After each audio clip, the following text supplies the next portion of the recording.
The metal door groaned on its hinges as it swung open for the first time in 22 years. Daylight cut into the darkness like a blade, and the dust that had settled over everything stirred slowly, rising in pale columns that drifted through the beam of light like smoke. The shape beneath the canvas tarp was unmistakable, low-slung, wide-shouldered, with curves that no amount of time could make ordinary. A BMW M1 prototype, 1979. One of 49 ever built before the production line moved on and left this one behind. Dominic Walsh stood at the threshold, his calloused hands hanging at his sides, and he did not move for a long moment. He knew this car. He knew every bolt, every seam, every particular silence of its neglected engine, because 22 years ago he had been the last man alive to touch it. Behind him, Giselle Hartwell stood with her arms crossed, and one corner of her mouth lifted in a way that was not quite a smile. "If you can make it run," she said, $10 million is yours. What she did not know, what none of them knew, was that the man standing at the door was the only person on earth who understood exactly why the car had stopped running in the first place. Dominic Walsh was 41 years old, and on the outside, nothing about him suggested anything exceptional. He woke each morning at 5:15 in a small rental house on the east side of Hartford, Connecticut. He made coffee in a machine he had repaired 8 times rather than replaced. He listened for the shuffle of small feet down the hallway, and when his daughter Violet appeared in the kitchen doorway with her stuffed bear tucked under her arm and her hair pressed flat on one side from sleep, something in him settled into place the way an engine settles when the fuel mix is finally right. Violet was 7 years old, and she had her mother's eyes dark brown, wide, and quietly observant in a way that made adults feel she was listening to more than they were saying. She dropped into her chair at the kitchen table, arranged the bear she called Walnut in front of her cereal bowl, and looked across at her father. "Are you going to be home on time tonight?" "On time," Dominic said. He was standing at the counter, drinking coffee, standing up the way he always did. "You said that yesterday." "Yesterday, there was an emergency job. Tonight is different." Violet opened the cereal box and said nothing else, but she set Walnut facing him with a particular directness that needed no words. Outside the window, the oak trees along the sidewalk were already turning. The first good cold of October was moving in from the north, and the leaves were going fast. Dominic had once been considered one of the finest restoration specialists in the northeastern United States. He had spent 3 years in Munich as a young man, apprenticed to a German engineer named Gerhard Wolff, who had worked directly on the BMW M series development program in the 1970s. Gerhard was not a warm man and was not a generous teacher, but he recognized something in Dominic that he had rarely seen: a quality of listening, not just mechanical diagnosis. Something deeper than that. Gerhard had told him once, near the end of the 3 years, "You do not fix cars. You have a conversation with them." Dominic had been 20 years old and had not entirely understood what the old man meant. By the time he was 30, he understood completely. He had returned to the United States at 21 and built a reputation quietly, through referrals rather than advertising. By 28, he had worked on 4 BMW M series vehicles from the 1970s, a 1967 Ferrari 275 GTB, and a Jaguar E-Type Roadster that had been sitting in a barn in Vermont for 31 years. He was not famous, but the people who needed to know his name knew it. Then, Sarah died. The pancreatic cancer moved faster than any of the doctors had prepared them for. 4 months from diagnosis to the end. Dominic was in the middle of a Porsche 911 restoration contract in Boston when she got the news, and he drove home that evening and never went back.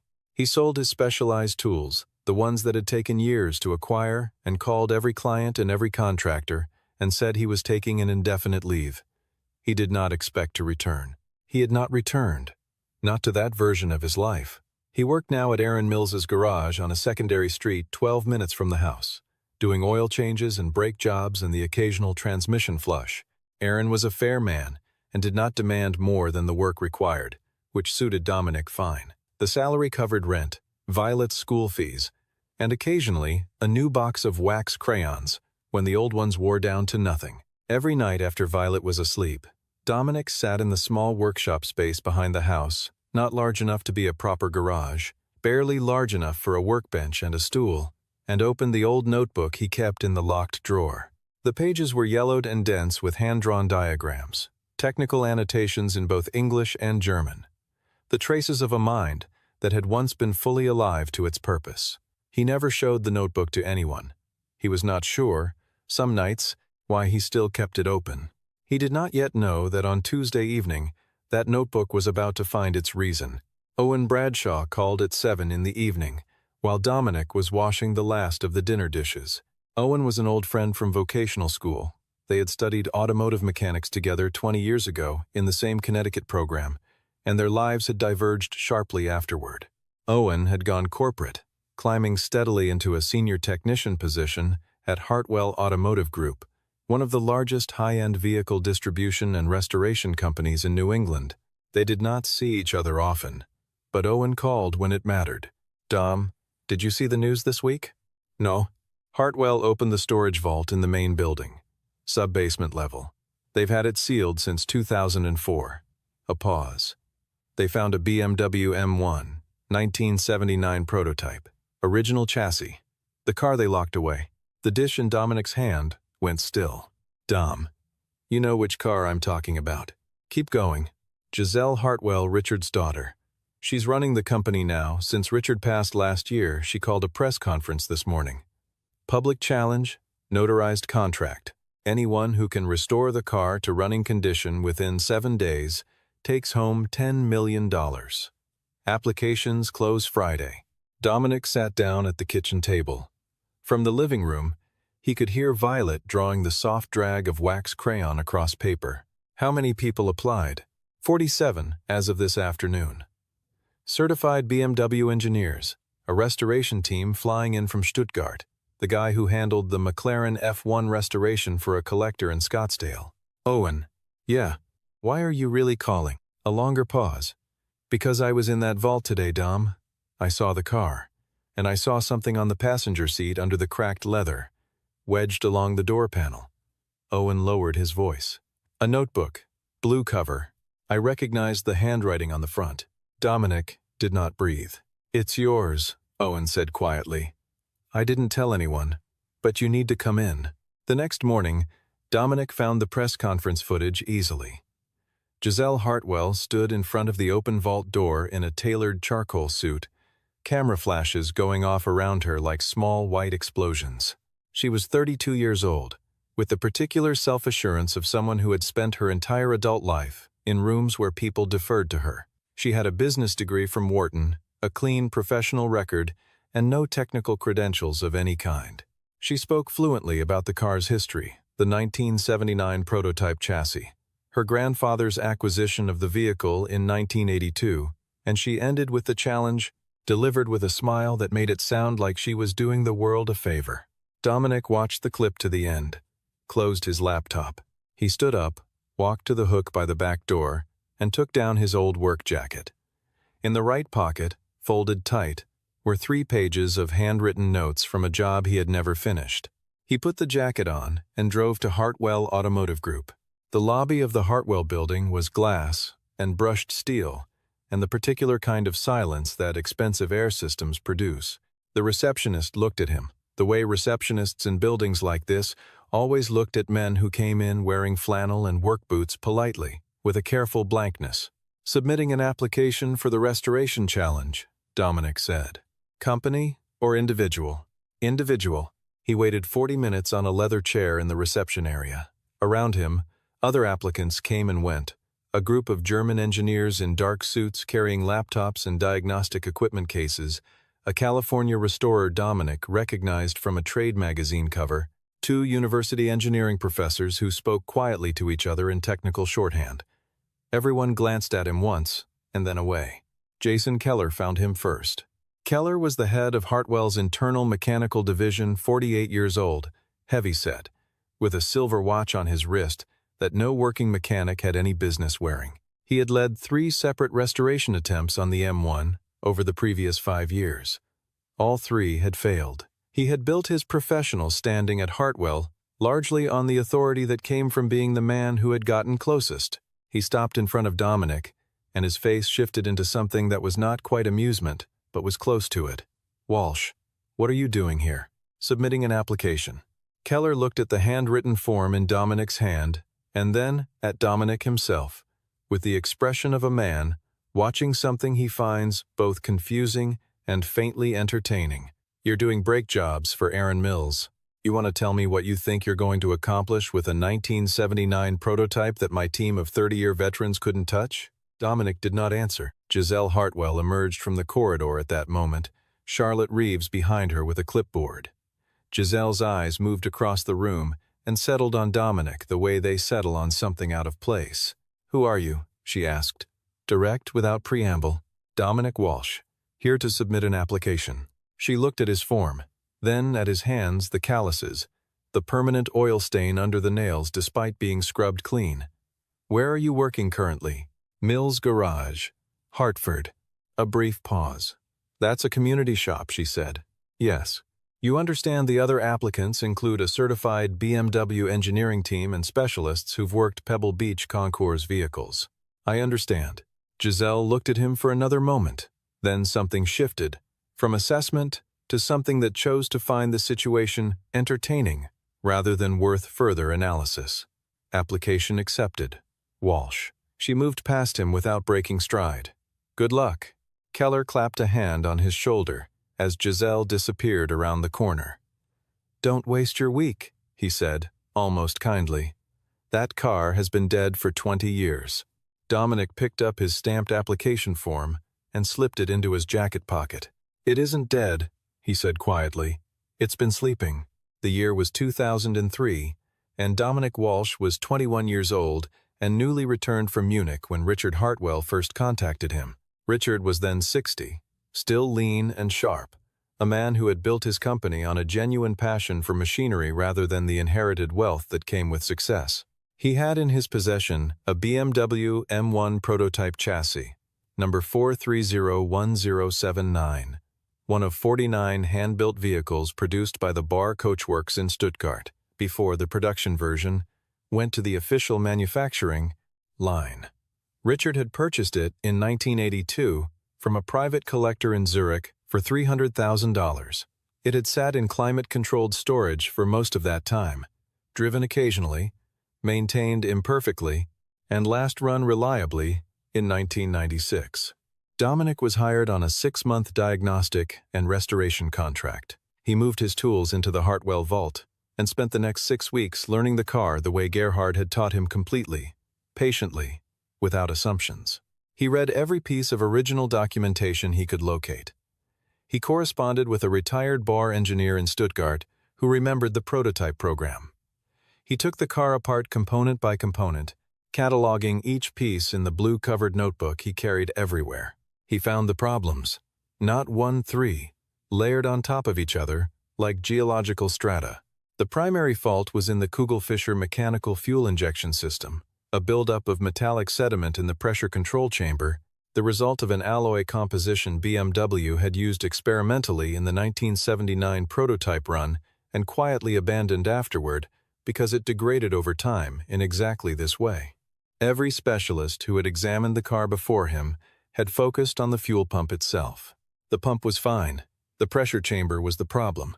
It was the kind of fault that only revealed itself to someone who understood the difference between what a part was rated to do and what a part was actually doing. The second fault was in the original Bosch ignition control board moisture. Infiltration over decades had degraded the logic circuit in a way that required reprogramming rather than replacement, because the replacement components had not been manufactured since 1993. Swapping in a substitute board would address nothing because the fault was in the logic architecture, not the hardware condition. The third fault was the most obscure and the most consequential, to overlook a microfracture in the engine mount structure, invisible to the naked eye, the result of a manufacturing stress point in that specific prototype chassis that BMW had never publicly documented. Dominic had found it by running his fingertips along the lower left corner of the front mount assembly in total darkness, feeling for the almost imperceptible ridge of a crack that had been there since the car was new. He had documented all 3 findings in the blue notebook, in exhaustive technical detail, every measurement, Every material specification, every sequence of disassembly and reassembly required to address each fault correctly. It was the most thorough piece of diagnostic writing he had ever done, driven by a feeling he could not fully articulate at 21, but understood completely at 41, that some work deserves to be recorded as if it matters. Because it does. Then Richard Hartwell had a stroke. The interim management, Richard's eldest son, in place until Giselle came of age to inherit, decided to freeze all non-revenue projects immediately. Dominic's contract was terminated by phone call on a Thursday afternoon. He was told the vault was sealed, and he would not be permitted to return to retrieve personal effects. He received 60% of his contracted fee. No explanation, no notice procedure, no exception. The blue notebook was still in the car. That was 22 years ago. The Friday morning work allocation gave Dominic the 6 to noon slot each day for the contest period, with optional extension to 8 in the evening for the first 2 days. He dropped Violet at the neighbor's house. Eleanor Marsh, 68, retired schoolteacher, the only person in his life outside of Owen, whom he trusted completely with his daughter. Violet stopped at the door and looked back at him. "Is it the car?" she asked. Dominic considered the question with the seriousness it deserved. "Possibly," he said. She studied him for a moment with Sarah's eyes. "Be careful," she said, and went inside. He arrived at the vault before 6 on Saturday morning. The security guard checked his badge, logged the entry time, and returned to his coffee. Dominic stepped into the cool dark of the storage space, set up his portable work light, and stood for a moment looking at the BMW M1 in the pool of yellow illumination. The canvas tarp had been removed for the applicant viewing the day before, and the car sat exposed paint dulled to a flat gray-silver by 2 decades of darkness, tires completely deflated, the windshield filmed with a fine layer of particulate that had settled over years like the finest possible snow. But the shape remained everything Gerhard had said it was, low and wide, with the Giugiaro Bodyworks characteristic wedge profile, the distinctive side air intakes, the glass that angled forward in a way that made the car look perpetually in motion, even standing still. It was not beautiful the way new things are beautiful. It was beautiful the way old true things are beautiful, the kind of beauty that has been tested by time and not diminished by it. Dominic went to the passenger door. The hinge was dry. He lifted and pulled simultaneously to avoid stressing the pin and reached in beneath the cracked leather of the seat bolster. His fingers closed around the blue notebook. He pulled it out. Dust fell from the cover in a thin cascade. He opened to the first page. BMW M1 Prototype Chassis 4301079. Preliminary Diagnosis. Walsh, D. November 2003. His own handwriting, 22 years younger, looked back at him from the page. He set the notebook down on the workbench, opened to the diagnostic section, and began. The first and second days were entirely disassembly and verification. No repairs, no replacements. He was checking every finding in the notebook against the current state of the car, accounting for additional deterioration over time. The 3 primary faults were exactly as he had recorded them. There were secondary issues that had developed in the intervening years. Dried rubber seals throughout the fuel system, minor oxidation on several electrical connections in the engine bay, a fuel tank that had gone completely dry and would need internal cleaning before use. He cataloged everything onto fresh paper, placed parts orders through Owen from a specialized BMW classic supplier in Pennsylvania and a vintage components dealer in Nuremberg, and planned his work sequence for the days ahead. On the second evening, Giselle came to the vault. Dominic was lying under the car with a flashlight clenched between his teeth when he heard her footsteps on the concrete. "Progress, Walsh?" "Moving forward," he said from underneath. A pause. Her heels had stopped. "The German team disassembled the entire fuel system today. They've sourced original specification components from Nuremberg." Dominic did not respond. "I'm telling you this," Giselle continued, in a tone calibrated to sound informational rather than pointed, "because your probability of completion is statistically the lowest in the applicant pool. Nothing personal." He rolled out from under the car, sat up on the concrete, and looked at her. His face was entirely even. "Thank you for letting me know," he said. She held his gaze for a moment longer than necessary, then walked back toward the door. He watched her go, then returned to work. The third day began badly. He arrived at 6 to find his tool bag had been moved. Nothing taken, but the placement was wrong. More critically, the custom pressure measurement device he had brought from home, a tool he had built over 2 weeks specifically for checking the Kugelfischer pressure chamber, without full disassembly, had been taken apart and reassembled. Incorrectly. The calibration was off.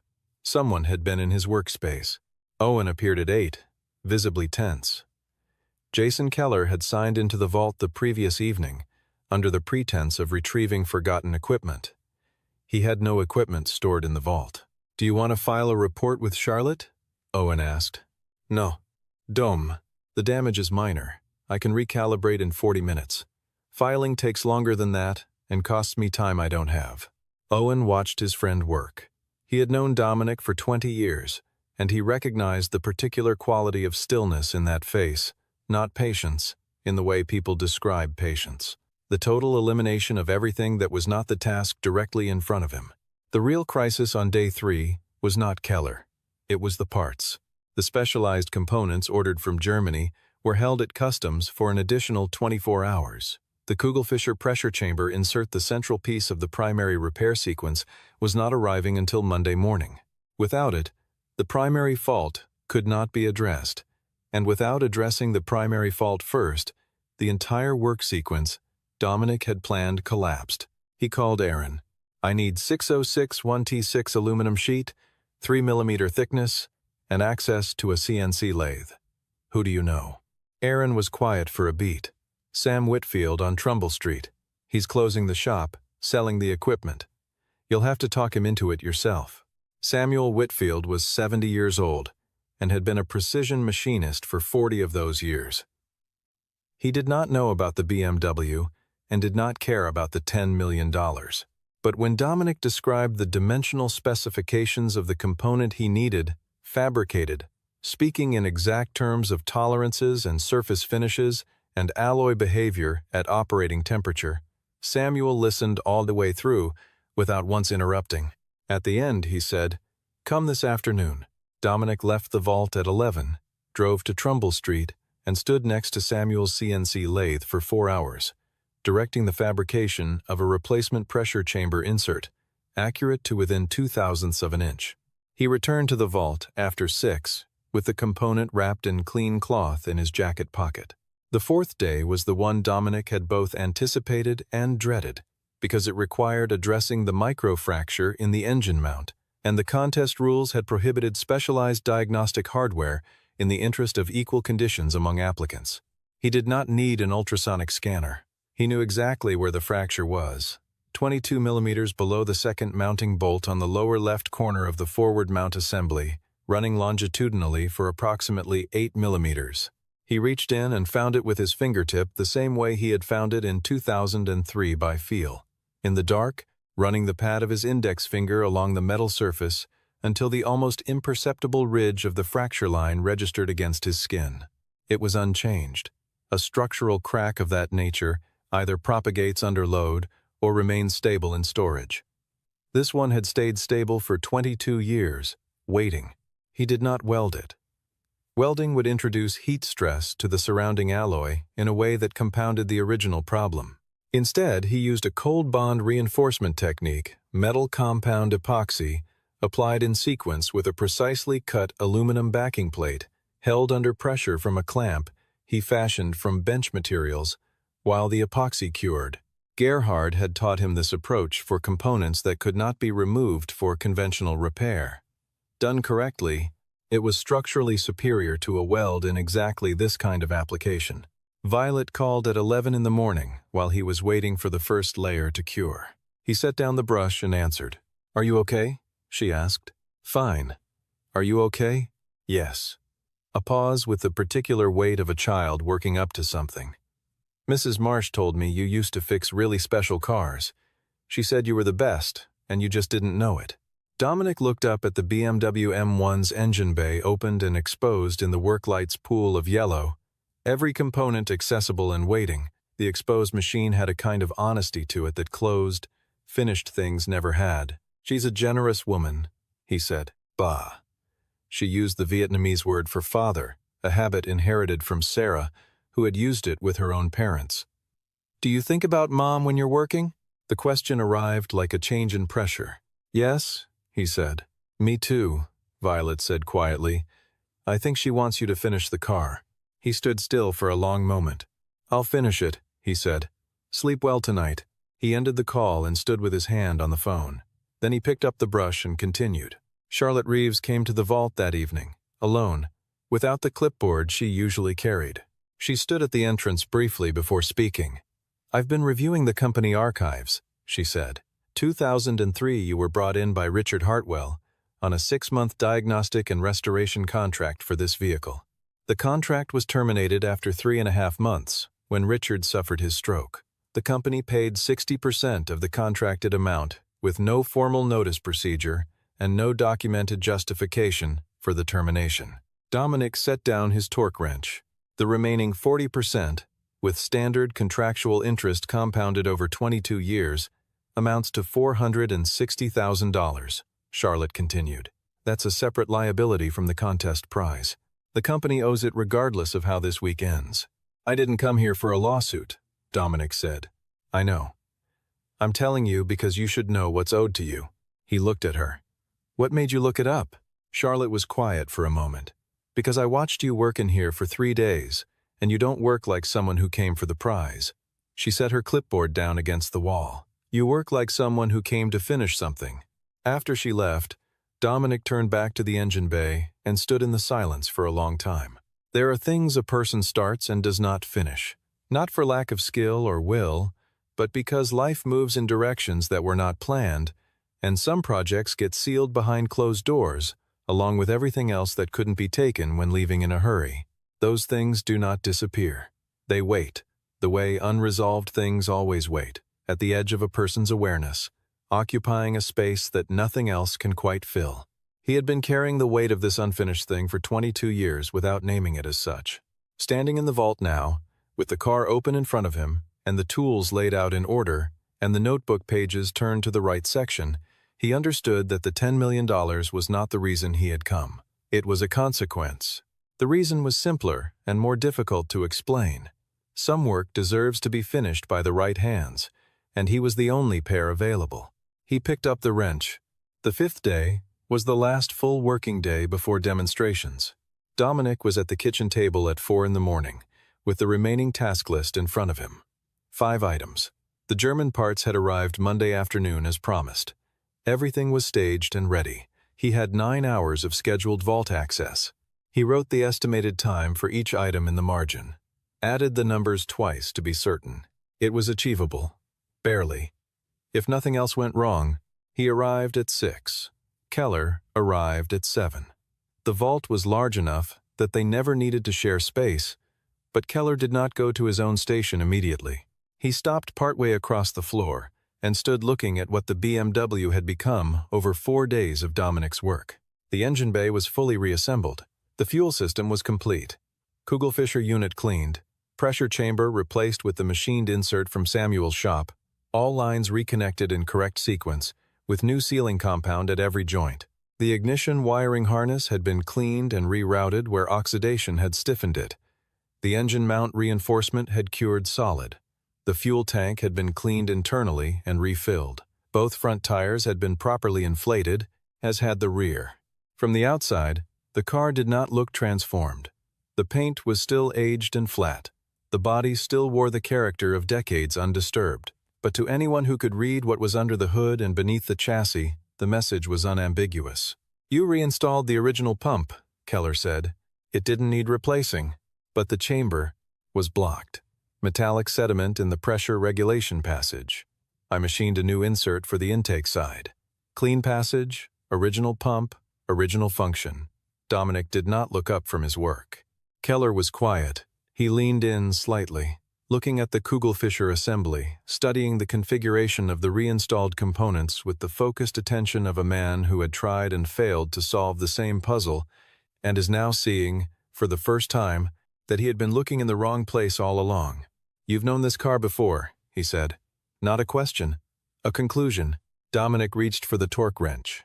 Keller stood for another long moment, then walked to his own station in silence. The hardest task of the morning, the one Dominic had allocated the most time for, was the ignition board reprogramming. There was no software for this.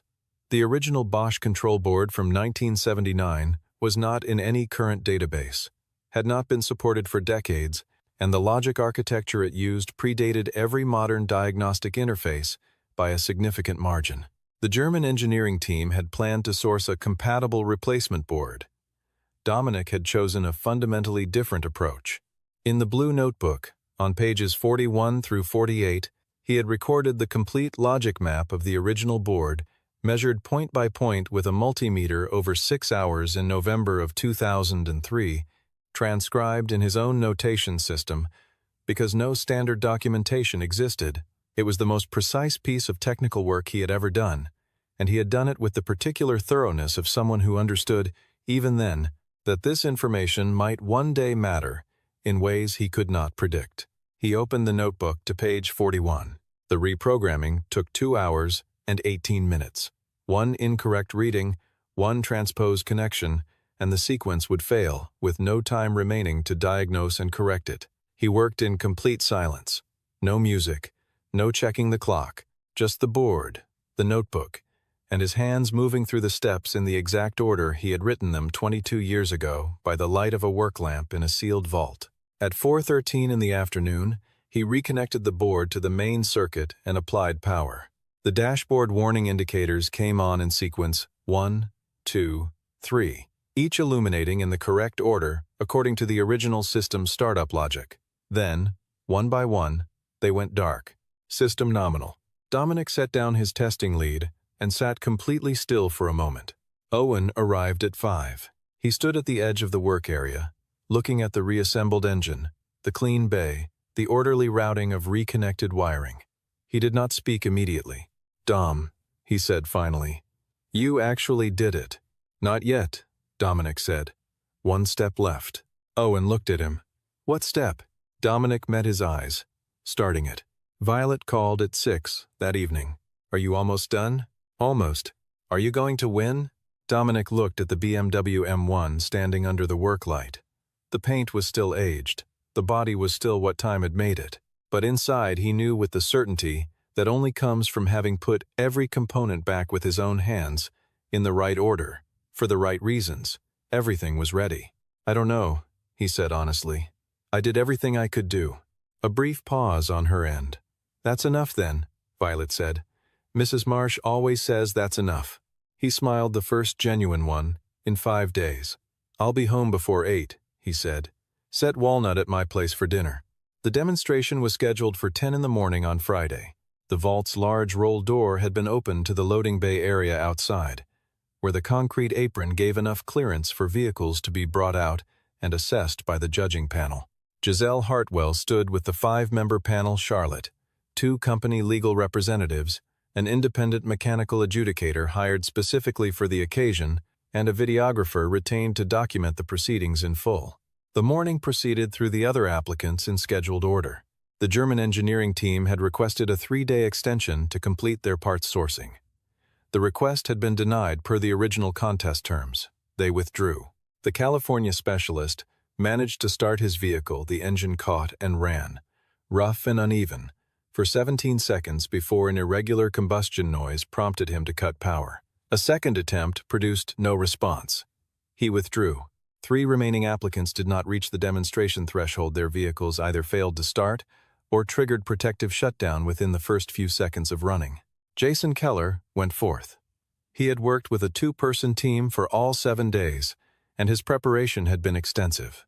The BMW he had been working on started the engine, caught and ran, rough but sustained, for 42 seconds before the thermal management warning system cut power and held. The panel noted the time in their records. Keller stood with his hands in his pockets and stared at the ground. Dominic was last. He rolled the M1 out to the apron. By hand, contest protocol required all vehicles to be pushed to the demonstration area to prevent safety issues in enclosed storage. Sunlight reached the car for the first time in 22 years.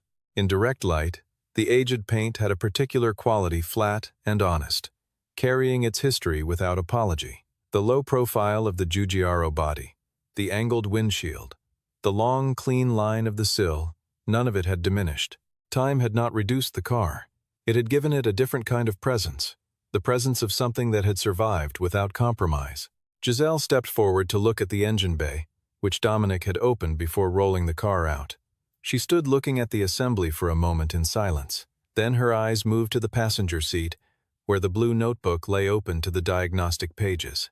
Charlotte, standing a step behind, followed her gaze and then looked at Dominic. "Walsh," Giselle said quietly. "That notebook, mine," Dominic said. "I left it in the car in 2003. The last time I was in this building, the loaded bay went completely still." Giselle looked at him, not with the carefully managed register she had maintained throughout the week, not with the half-smile that had been her default posture in every exchange since Monday.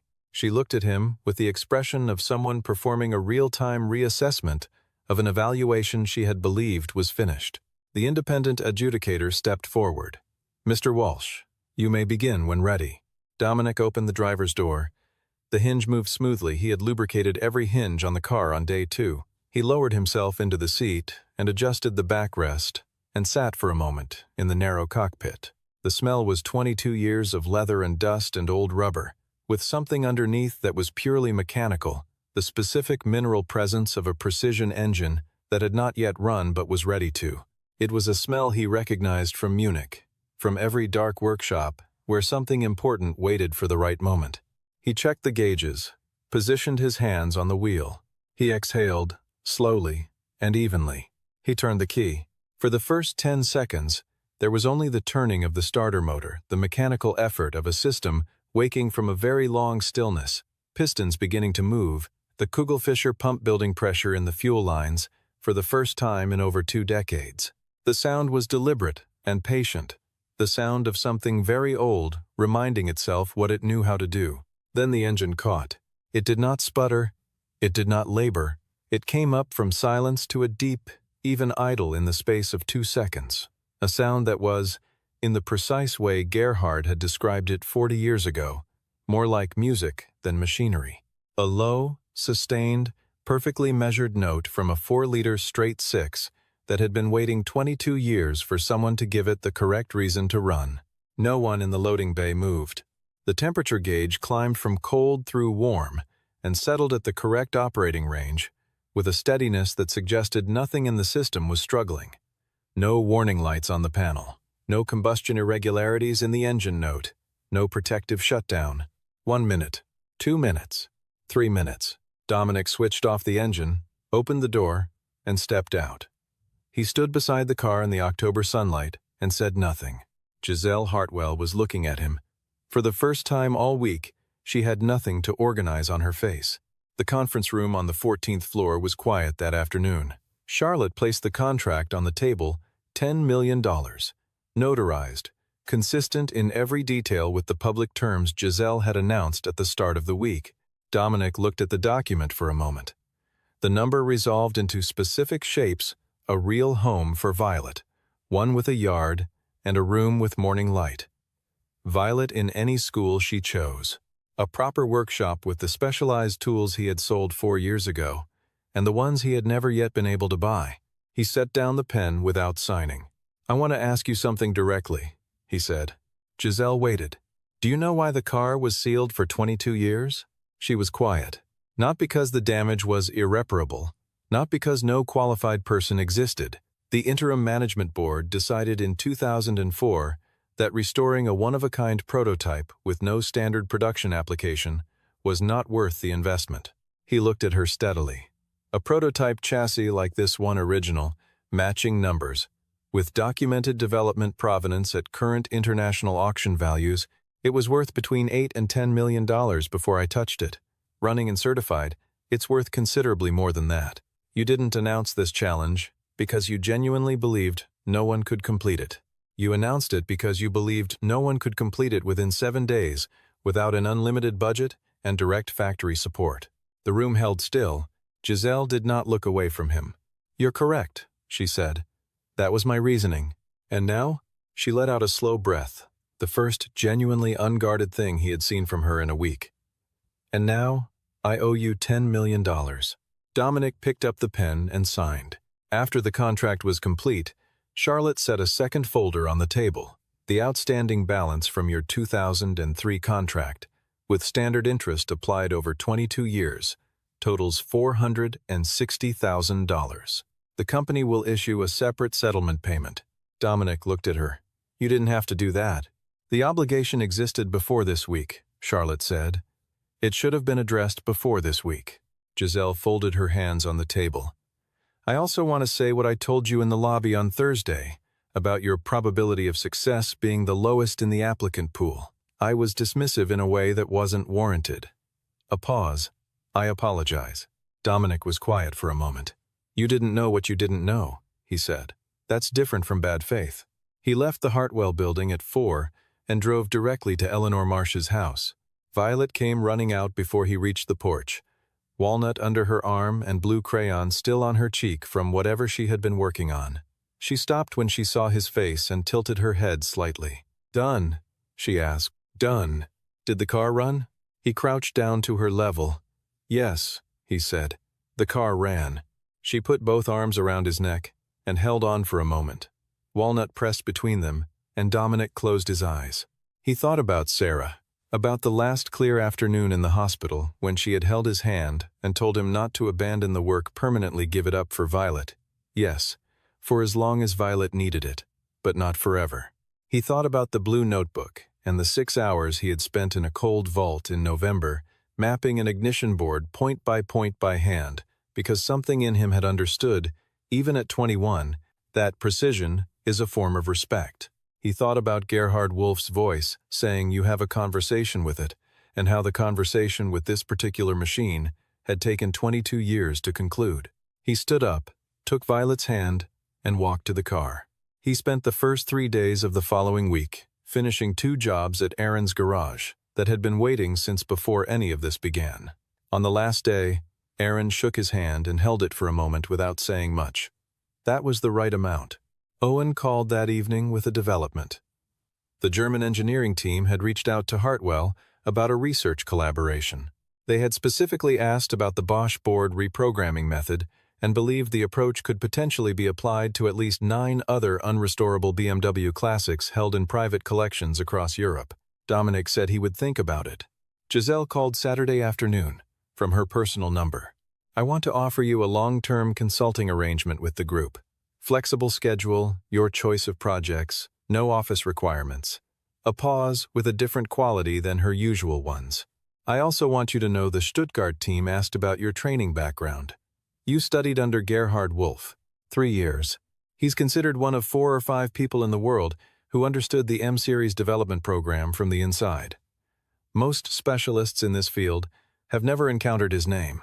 Most specialists in this field wouldn't have needed to, Dominic said. Send the contract terms through Charlotte. I'll look at them. Walsh. She stopped, then resumed differently. The Stuttgart team asked what you call your restoration methodology.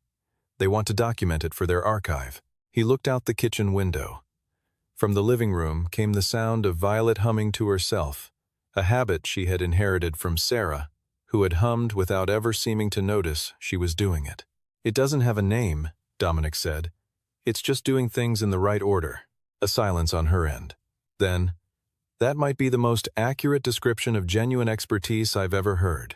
After the call, Dominic sat at the kitchen table for a while, without moving. He had not made many decisions yet about what the money would become. There was time for that, and he had learned over years that decisions made slowly and carefully tend to hold better than decisions made in the immediate brightness of change. But he had already made one, quietly, on the drive home from Hartwell the previous Friday afternoon. He was going to open a workshop. Nothing large, nothing designed for volume. A proper space with a lift, the right tools, and enough room to work on one vehicle at a time with the full attention it deserved.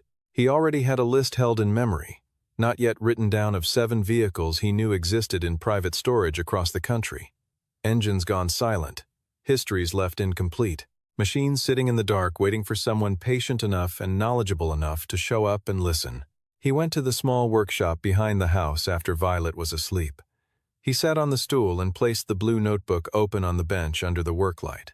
The last used page held his final notes from 2003, the handwriting of a younger man at the end of a job that had been interrupted before it was done. He uncapped his pen, turned past it to the first blank page, wrote the date at the top in the careful, unhurried hand of a man who understood that documentation is itself a form of care, a way of saying that what comes next matters, that it is worth recording, that it is worth doing right, and began.